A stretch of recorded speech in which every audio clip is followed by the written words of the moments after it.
Boa noite, graça e paz.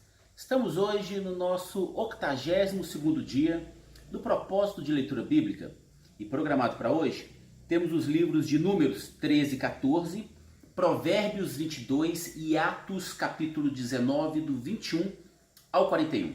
Eu gostaria de compartilhar com vocês o meu devocional que se encontra no capítulo 13 de Números. Gostaria de ler os versos 30 e 31 que dizem assim: Então Caleb fez calar o povo perante Moisés e disse: Subamos animosamente e possuamo-la em herança, pois certamente prevaleceremos contra ela. Porém, os homens que com ele subiram disseram: Não poderemos atacar aquele povo, é mais forte do que nós.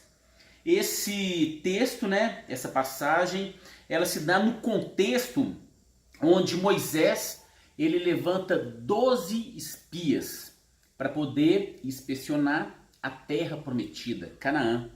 Interessante que haviam 600 mil homens com idade para servir, como um serviço militar.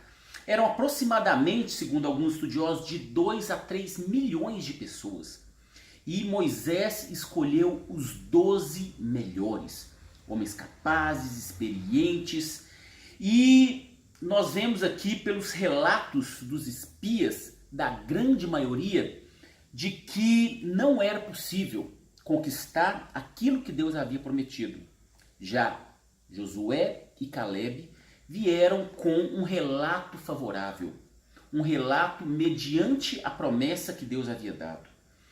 É tão interessante porque no devocional de hoje também, no livro de Atos, tem uma passagem no devocional de hoje, uma passagem onde Paulo estava pregando em Éfeso, e Paulo pregava a respeito de que Deus ele não era feito por mãos de homens.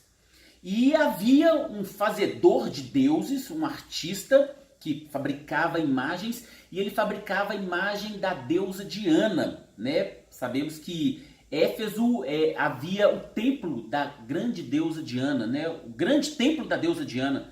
E esse homem ele ganhava muito dinheiro, e quando ele ouviu falar que Paulo pregava a respeito disso, ele ficou preocupado, porque o lucro dele iria terminar. E ele começou a promover um alvoroço na cidade por causa disso. Fez com que todos gritassem: Éfeso é a cidade da deusa Diana, Éfeso é a cidade da deusa Diana. E muitos gritavam e houve um alvoroço, alguns sabiam o que estavam fazendo, outros não. E a palavra diz que tinha algumas pessoas que nem sabiam o que estava acontecendo, mas estavam ali na bagunça.